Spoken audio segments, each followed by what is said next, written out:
Welcome to Ask a Theologian, the Catholic University of America Theology and Religious Studies brand new podcast. My name is Will Detheridge. I'm an MA student in Historical and Systematic Theology. Joining me as our inaugural guest is Dr. Joshua Benson from the Catholic University of America. It's great to have you here, sir. Thanks a lot. Yeah, glad to be here.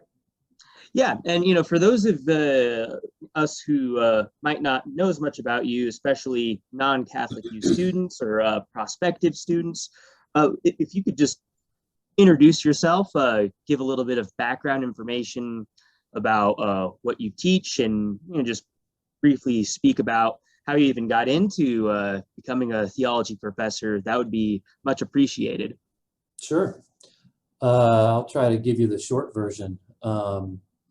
So my academic career is largely a series of accidents, and there's a degree to which even being a theology professor is to some degree, accidental or providential, however, I don't know, maybe my students view it as more of an accident. I hope they view it as providence. So I started my academic career in the seminary, which itself was almost a sort of desire not to go to college. I was scared to death to go to college, and tried different things before I landed on the seminary, and that was a terrific experience. But I discerned out of the college, and then I finished my BA in philosophy at Canisius College. Was the easiest place for me to do it for various reasons, and then I ended up doing an MA in Franciscan studies, which sort of doesn't mean anything. What it was is sort of like, we did a lot of history, philosophy, theology that related to the Franciscan order, related primarily to its foundings in the 13th century. And from there, I got married after I finished that degree. And then my wife and I moved out to St. Louis University, and I did a PhD there. And then I ended up at CUA. But I would say, what attracted me to that was simply, to be sort of blunt about it, it's like, if somebody was going to let me keep reading books, especially books about Franciscans, I can't tell you, what was it that really pulled me to them. I mean, it was ultimately St. Bonaventure and his text, The Journey of the Mind to God. Just kind of overwhelmed me at a certain point in my life, and it just has become kind of a touchstone for me. I don't know what I understood of it that first time I read it, but whatever it was just kind of drew me in. And so I think my academic path then was just one of, well, where would somebody let me keep doing this, keep reading Bonaventure and keep studying Franciscans. And I was lucky enough to keep getting chances to do that. And in some ways, that's how I look at my, what am I doing as a professor? Well, somebody's letting me keep reading these books with people and talk about what comes out of them. So that's at least one brief version for how I ended up where I am. That's fantastic. It's really valuable to hear that, especially from a student's perspective. I mean, I know a few of my fellow MA students are considering things like a PhD, so it's always great to hear about your journeys and how you guys came to the decision to follow the career path that you did. Now, you brought up Franciscans a lot, and we know that that's one of your specialties academically. And, one of the unique things about this podcast is that we have accumulated a few questions from students and alumni. Maybe you'll hear some familiar faces. And for those who are listening, whether that be on Spotify or YouTube, be sure to follow us on social media. The links will be below, and submit questions that you might want to ask a theologian that will feature on this podcast. And so one of the questions comes from Gregory Bycraft. He is an undergraduate student. And one of his questions is, well, how would you say, and again, with your background, it might be difficult to condense this. How would you say that the Franciscans impacted theology the most? Like, what are the greatest ways that they changed the game for theology as an academic study? Because a lot of people will focus on the spiritual side of things and the service and charismatic side. But as an academic discipline, what are the biggest contributions that the Franciscans have made on theology? Right. That's a good question. It would require a really long answer to do it well. Perhaps a course. Right. That's right. No, that's right. I did teach a course called The History of Franciscan Theology once. It's still on the books, so theoretically it's possible to teach it again here. So I think what's important to keep in mind is that we don't know the whole story about how Franciscans, Dominicans, and the mendicant orders themselves, and then their relationship to the secular theologians, meaning those who were didn't belong to a particular religious order, how they all interacted, and all of the various currents and forces that were shaping things at that moment in the 13th century. We don't know the full story of that. That's sort of being uncovered, and the only way to uncover it is to do manuscript work, going through the libraries of Europe and engaging and editing texts that have not before been really read and studied. And there's so much stuff there that so much stuff unedited that it's sort of critical to do that kind of work. So one way to answer this is to say we don't really have, meaning scholarship doesn't really have a great picture, but there are a few things that can be said nevertheless. It's certain that, say, the Franciscans in particular, even more so than the Dominicans, attract in the 13th century incredibly intelligent guys. It's paradoxical, right, in a sense, where you have this founder that is, kind of, well, if you don't have learning before you enter the order, don't seek to acquire it once you're in. But that quickly changes. Now that's another kind of story.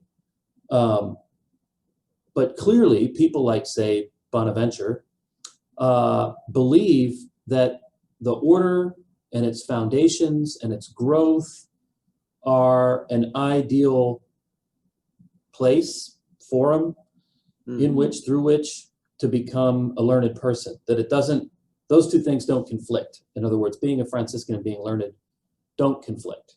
Right. Francis had his own particular thoughts about that, but again, the order sort of develops in a different way, and we can be grateful that it did, in the sense that, all right, so now you get this train of really impressive theological, philosophical minds that become Franciscans and do shape things in significant ways. It's interesting that, say, for instance, someone like Bonaventure, he shapes things for a moment, and then that moment sort of passes, and then he becomes important again, say, in the late 19th and 20th century. It's not to say that he ever entirely drops out of the theological conversation, but he becomes, it seems, there's a if you want to use the word renaissance of interest in him in the 20th century that sort of continued. And I think that's for different reasons, but that kind of doesn't necessarily matter here. Once you get to a figure like Scotus, again, you have another moment in shifting and shaping theological discourse. And the legacy of Scotus, I suppose, is like easier to track than Bonaventure's, which is not as easy to track throughout the centuries. So Scotus holds certain positions and develops certain positions that then become touchstones. You're either going to argue against Scotus or Scotus-like positions, or you're gonna side for them. And in much the same way, right, that happens with Aquinas. You're either gonna argue against Aquinas, or you're gonna argue for Aquinas.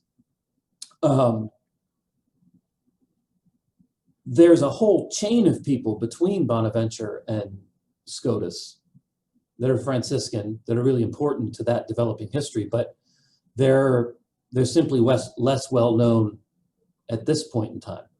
But what are the key questions they're working on? Some of them are philosophical, so some of them are about how we know things. There's a whole chain of Franciscan thinking on that subject, which some people would say kind of culminates in Scotus, and then has another sort of touchstone or important figure in William of Ockham, who's going to give a different series of answers. Theologically, what problems are they working on? Well, how you come to know God, precisely how to talk about God as Trinitarian, precisely how to talk about God as one. And they're going to take positions that are in some ways different from Aquinas, and so become touchstones for, all right, how do I think about this? How do I myself kind of coordinate where I am between these figures like Scotus and Aquinas? And then, of course, there's a whole host of Christological issues that become important, not least of which is the question of whether or not the second person of the Trinity is going to become incarnate regardless of sin. That becomes a big touchstone. And related to that, the questions about the Immaculate Conception. So those become major touchstones, and the question about the Immaculate Conception boils over into something called the Debitum Peccati controversy. So controversy over what exactly, one way of phrasing that is, what exactly is Mary being saved from? And what can we say that she, even though she's immaculately conceived, can we say that she's in debt to God in some way, shape, or form? To kind of preserve the sense in which we can say that she's really saved nonetheless, right? So those kind of pockets of theological and philosophical reflection, not to mention things that are also happening like in logic and metaphysics. Franciscans are influential on all of them. And again, it's like the thing that we don't see from our position is that there's a chain of these thinkers among Franciscans, and ones that go after Scotus and are between Scotus and Occam, and that go beyond Occam, who at this point are, names barely known to people. They certainly shaped discourse for a period of time. But then, where I can't say much is then, well, what starts to happen, say, at the time of the Reformation and beyond? Because it's not like scholastic theology or debates between people taking on what might be called a Franciscan position versus a Thomistic position stopped. They don't stop. Right. They continue. And there's lots of texts and literature related to that. And there are scholars who work on that. But the issues are, they're difficult. And they're not, you have to have a lot of training in logic, a lot of training philosophically to be able to even start to engage some of those discussions. And then you always have to ask the question of what's going to be the payoff once I do. Sometimes I think there is great payoff, and other times you might say there's a little bit less. But yeah, so that's a I don't know if that's the best answer to that sort of question, but it's one. That's fantastic. And, I was wondering if you might be able to elaborate, and I think you already mentioned the Immaculate Conception, and whether or not Christ would have had to become incarnate if there had been a fall or not. Right. But I was wondering if you could touch on, or maybe just list off a few other controversies or debates that the Franciscans engaged with other orders like the Dominicans in, certainly, within the last couple centuries, it seems like Thomistic theology seems to have dominated a lot of places in Catholic academia. And I've always found it incredibly important to appreciate Franciscan spirituality and its distinct contributions to debates and whatnot. So I think it'd be valuable if some of our listeners could, just if you could just give even list off or give a quick overview of some of the other major debates that occurred between the Franciscans and Dominicans, just so our listeners can, perhaps get their feet wet and eventually dive into some of those a bit more later. Right. Well, they have differences on, say, understanding precisely how to understand the Eucharistic presence, and precisely how to understand what's going on in the change that occurs in the Eucharist, and questions of they get into deeply philosophical questions about what is the nature of place and space. And so there's significant disagreement and debate about that, even if nobody's, the important thing to see in all these debates is like Franciscans, Dominicans, and others who are involved in these sorts of discussions, they're not disagreeing about whether God's a Trinity or not. They're not disagreeing about whether or not God can be demonstrated to exist. They're not disagreeing on Christ as a Savior. They're not disagreeing that Christ is fully present in the Eucharist, or that even you should use the word transubstantiation. Yeah. They're disagreeing about, how do I understand all those things, and what are the implications of understanding it one way versus another? Like, if I take this position with respect to how I understand the Trinity, well, that sort of might mess with something over here that I didn't suspect. Or, if a famous episode of this is, say, for instance, if I take certain kinds of metaphysical stances on the unity of the human person and the unity between body and soul, well, then what does that imply about that person's body after death? And you might initially think, well, who cares, right? Who cares? It's a dead body in a tomb. Well, you got to think about where you're living. If you're living in the 13th century, relics are a big deal. There's still a thing, right? Yeah. I have relics. So if that body isn't really related to, or isn't really the body of, say, Bonaventure, what's that relic worth? It's not worth a thing, right? If it's just something dead, if it's some dead tissue. So that's, I think, what the medieval mind, because it's so highly trained in rigorous thinking, does, and what medieval theology and philosophy do, is they're super good at demonstrating to you what you weren't thinking about. Like, okay, you thought you were just talking about Jesus and whether or not, he was going to come regardless of sin. But as a matter of fact, that also impacts what you think about the human person, what you thought about the Garden of Eden, whatever it is, right? There's a whole host of things that touches on. Just like if you take a problem like the Eucharist, well, ultimately this is forcing you to answer questions about space, what sort of space Christ occupies. It forces you to answer questions about change. So if you're doing theology really seriously, as they're trying to, well, my goodness, this wraps you up in a whole series of questions that demand an answer. Not to mention then, like, questions about when it comes to the Eucharist, like, what does that?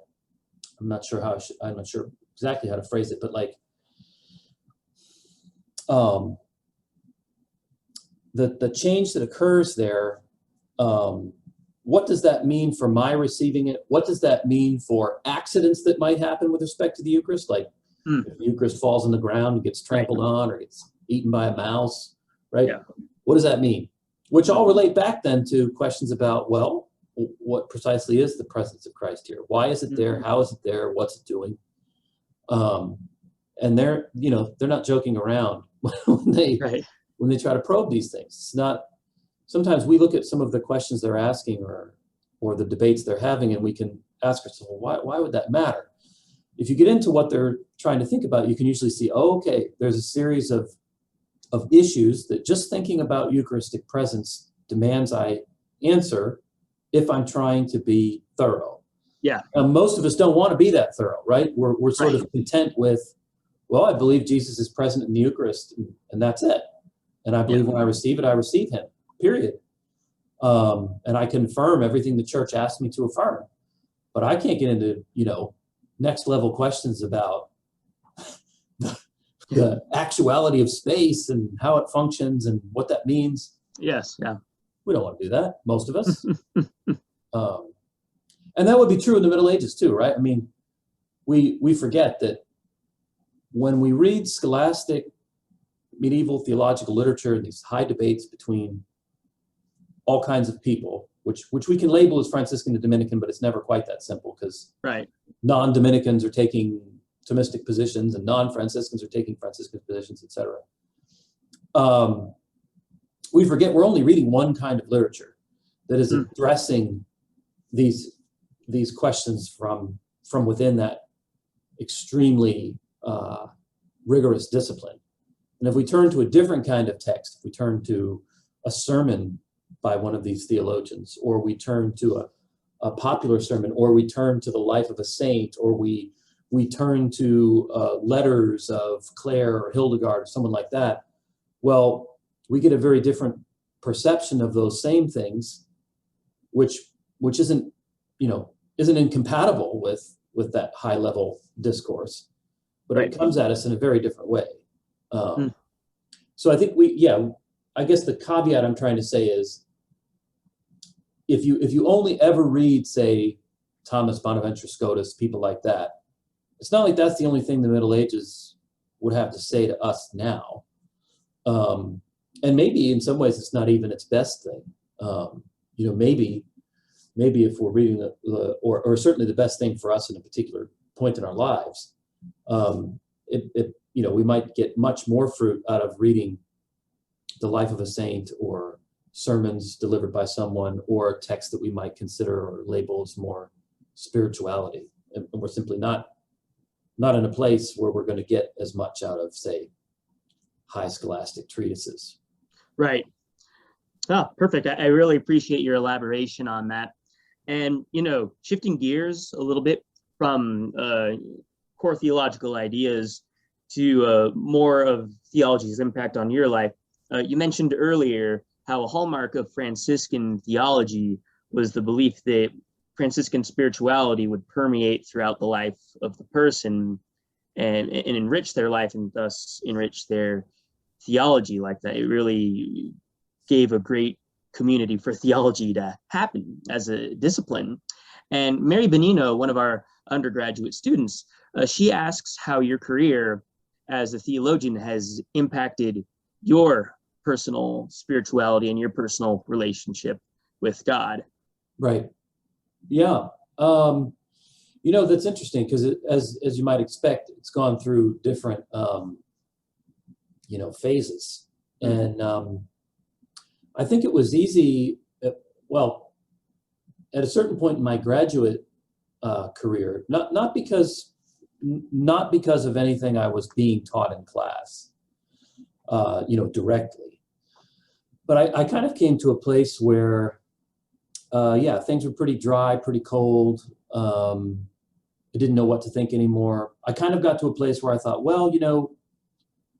history just doesn't let us say very much about Jesus.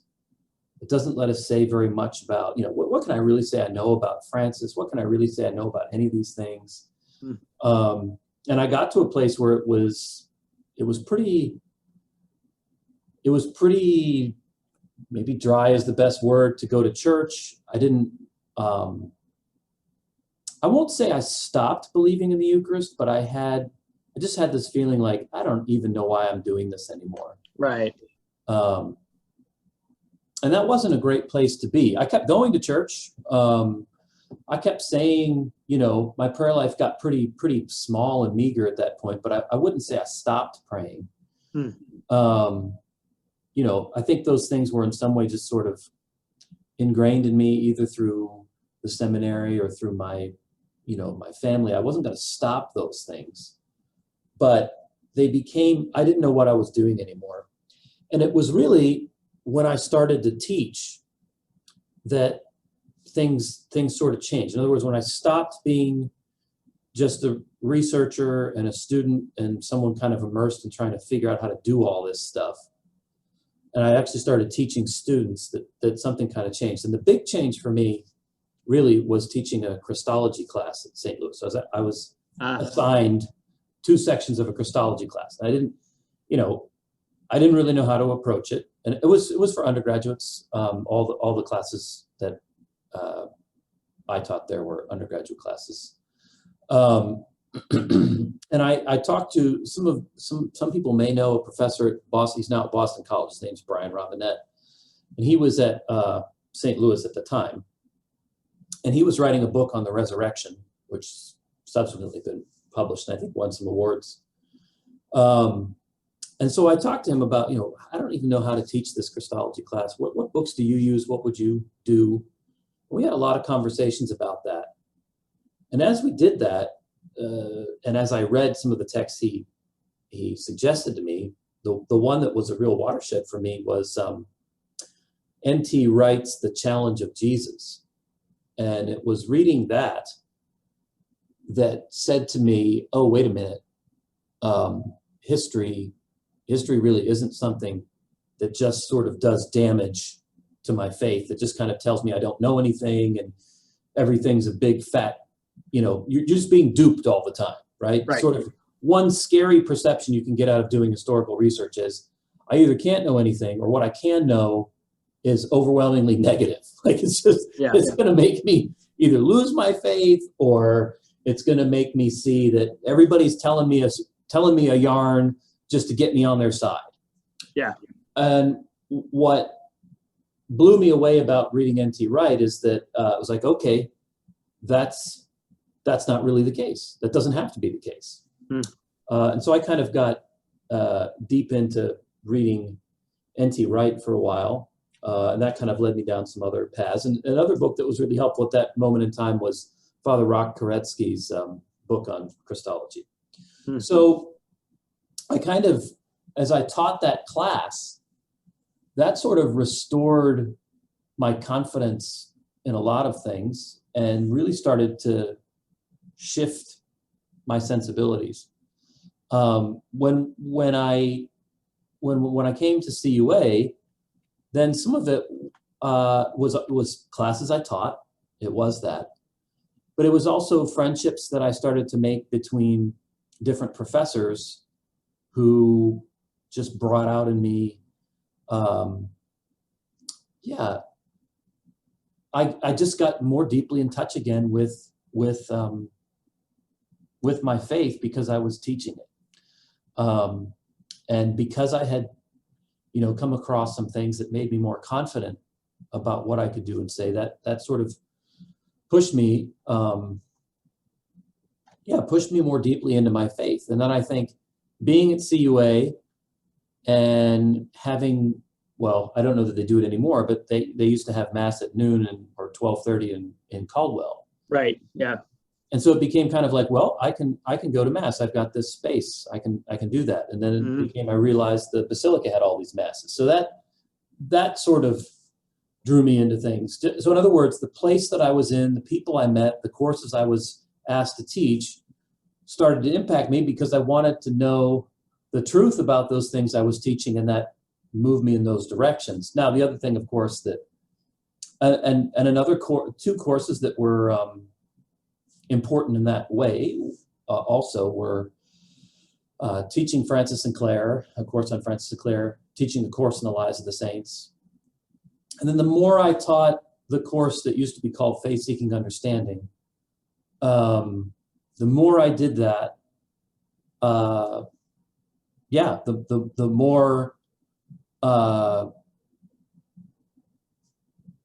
more enriched my own faith became.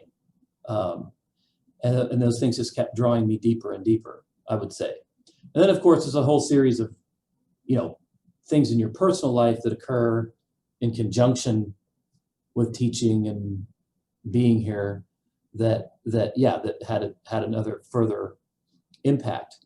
But so what I want to say sort of in summary is there were times where I kind of thought, well, I feel like I'm just kind of a going through the motions Catholic. Right. I don't know what to think anymore. I don't know what to believe. I want to believe.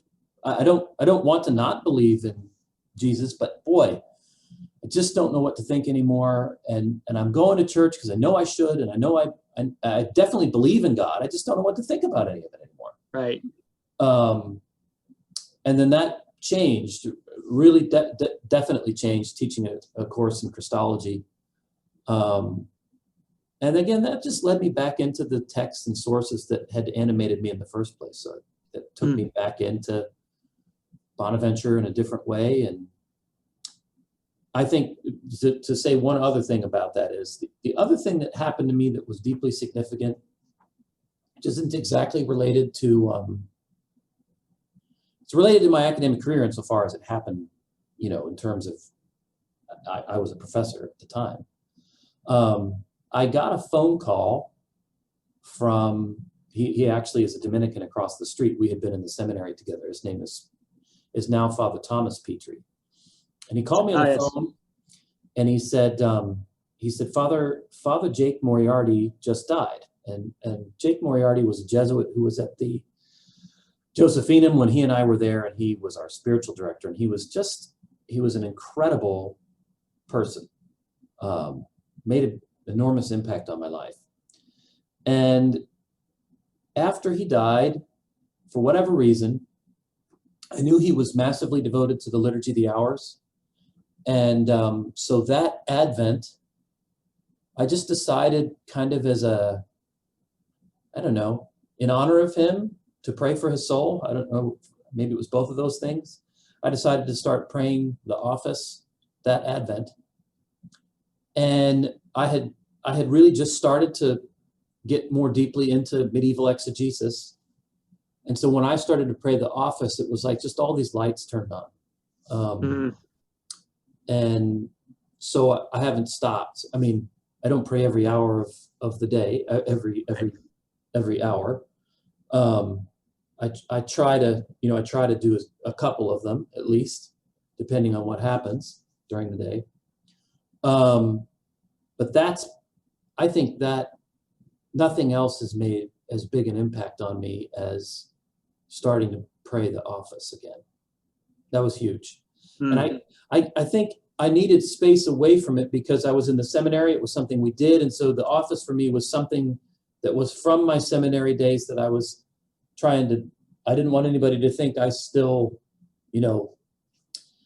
was at a certain tension with that for myself. I didn't want people to think he really wants to be a priest. He just can't because he's married. It's like, no, I don't think that way at all. So I was always kind of held at a distance. And then, when it did come back into my life, it was just so powerful. And, not surprisingly, given that I work as an academic, I'm attracted to a spirituality that involves reading, right? It's not, I don't think that, I don't think we should, that's a good thing, right? This is part of your life. It's something you gravitate to, so it makes sense to do it.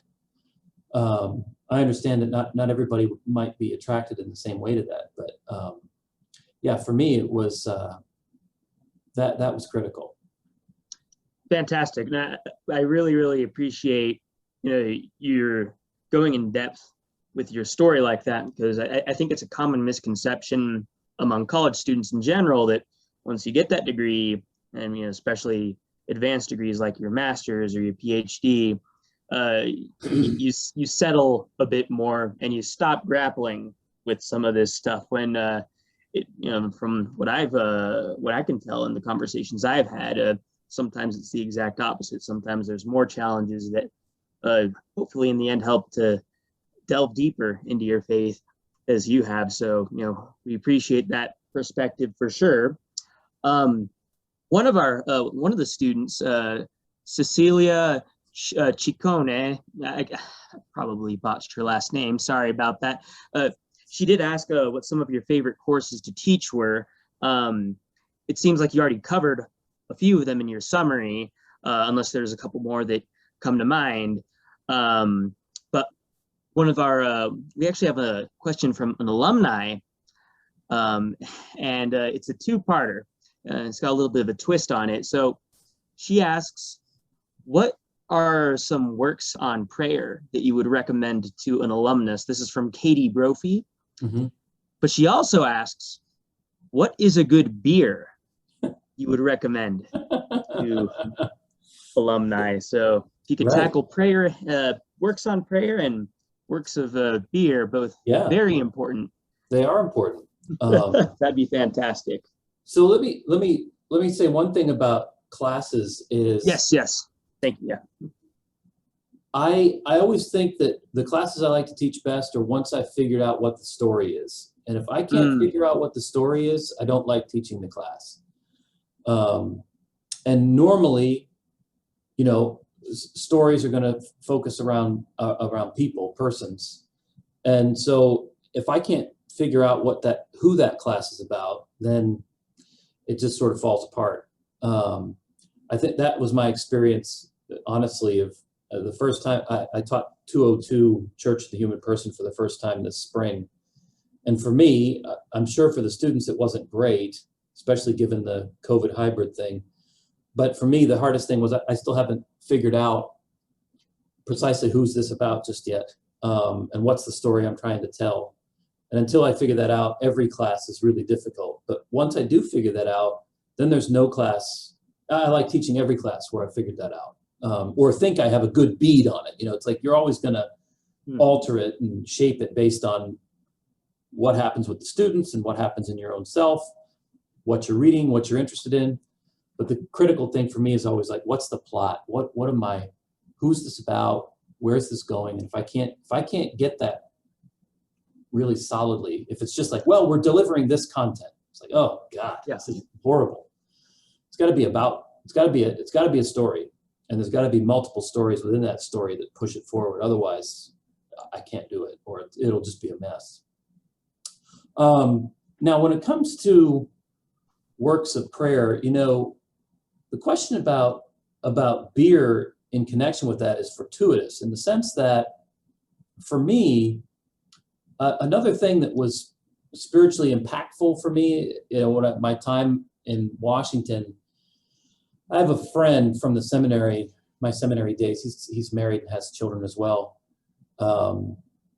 and he's deep into fermentation. Loves all things fermented and creating fermented things. And we talk a lot about that, and fermentation as a kind of, a symbol, kind of a pattern that goes on in life and that can even relate to our spiritual life.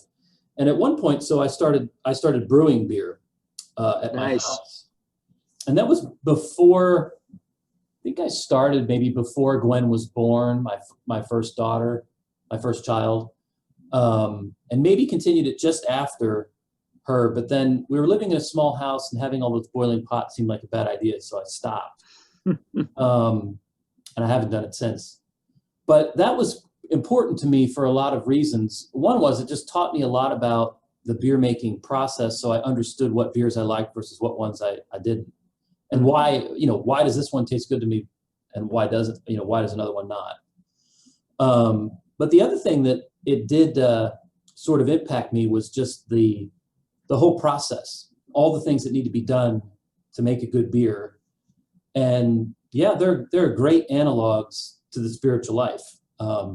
You put all of these ingredients into this pot and you boil the heck out of it, right? And then you take just this tiniest bit of yeast, just this tiny bit. And suddenly, you've got this liquid that's bubbling and full of life, that you can bottle, and drink at your leisure. I mean, it's amazing, right? And it does have these sort of wonderful analogs to the spiritual life in some ways.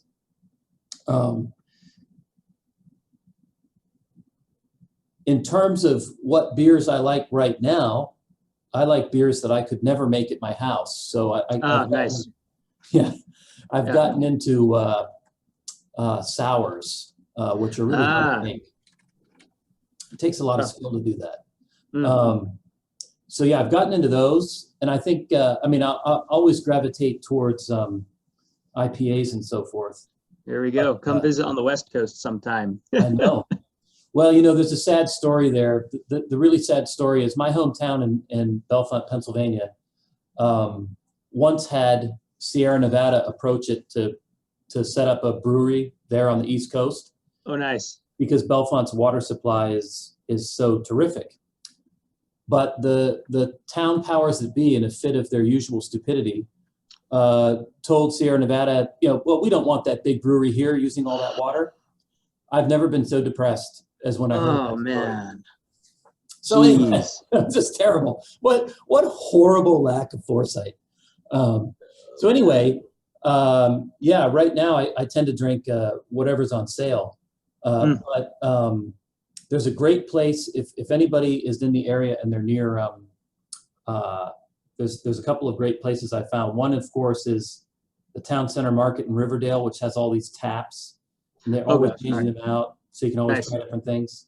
And then there's a brewery right around the corner from where I live now. I think it's called Streetcar something. There's a number in it. I can't remember what the number is, but it's Streetcar Brewing on Route 1 there in Hyattsville. And they make some really great stuff. They make a Pilsner that's terrific, which I normally don't gravitate towards that kind of thing, but it's excellent. And there's a Mead Works just down the street from there, Maryland Mead Works. And I was there the other day, and I was really impressed with that. Now, what kinds of books related to, was it prayer? Yeah, that's right. Yeah. What I want to have while I was there at Maryland Mead Works or Streetcar Brewing, that's another thing that sort of changed for me over time, and it sort of depends on where you're at in your life, what's going to really connect with you. Right now I've got this summer project that is reading Dante's Divine Comedy. And one of the professors on campus, Dan Gibbons, has been kind enough to have me over to his house a couple of times to talk about it. And we're going to keep doing that through the summer, I hope. That you would say, oh, well, that's not a book of prayer. But it has been deeply impactful to me, prayer-wise and otherwise to this point for me. I had read the Inferno maybe as an undergraduate and never read any other parts of it except maybe just little snippets. And I said to myself, well, this is pathetic. I've never read the Divine Comedy. This is disgusting. I have to do this. And I've just been overwhelmed by it. I'm utterly overwhelmed by the beauty, the power, the expression, the journey. I gravitate to journey texts all the time, or texts that are taking me through something. In other words, I don't typically gravitate to more, static texts that would just say, well, this is what prayer is, this is what that is. I need a symbol, or I need a journey, I need something like that. So Bonaventure's Journey of the Mind to God is something I always gravitate to. I gravitate to saints' lives. There's a doctoral dissertation that I'm a reader on, and that person is doing really incredible work on how different medieval thinkers thought about the tabernacle of Moses, right? And their exegesis of this. Just writing a beautiful dissertation. Her name is Allison. It's just terrific work. And so it's made me want to read the text that she's studying. And so one of the texts I've gone to is Richard of St. Victor's text on contemplation, which is sometimes called the mystical ark, because it's kind of this, using the ark as a device to talk about contemplation, prayer, thought, all that sort of stuff.